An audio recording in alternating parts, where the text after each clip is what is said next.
This is my place, my village. Okay, bro.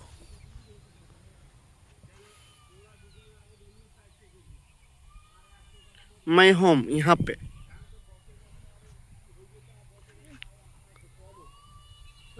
এই যে গাছপালায় ভরা সুন্দর পরিবেশ।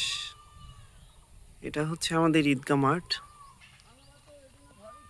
আমরা এই মাঠে নামাজ আদায় করেছি সকাল 9 ঘটিকায়।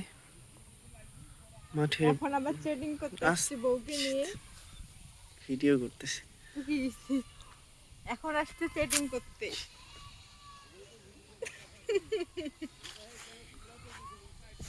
এটা হচ্ছে আমাদের বাড়ির পাশে ইপিজেড, যেখানে চাইনিজরা বিভিন্ন প্রোডাকশন। আমাদের গ্রামেরও অনেক মহিলা এখানে কাজ করে। আমি বলতেছি ছেলে মেয়ে সবাই কাজ। তো আমিও বলি। তারপর হচ্ছে চেটিং মায়ের খেলা। এখানে ক্লিপ লাগিয়ে রাখছে কি? এইখানে রাখছি হচ্ছে এগুলো পড়ে যায়। ঈদগাহ মাঠে এসে এখানে মানুষের সাহায্য না করে এখানে দাঁড়ায় দাঁড়ায় চেটিং করতেছে, নিজের বউয়ের সঙ্গে আর ভিডিও করতেছে। আপনারা নিজেই বলুন এগুলো কি ঠিক? মুরব্বী মানুষ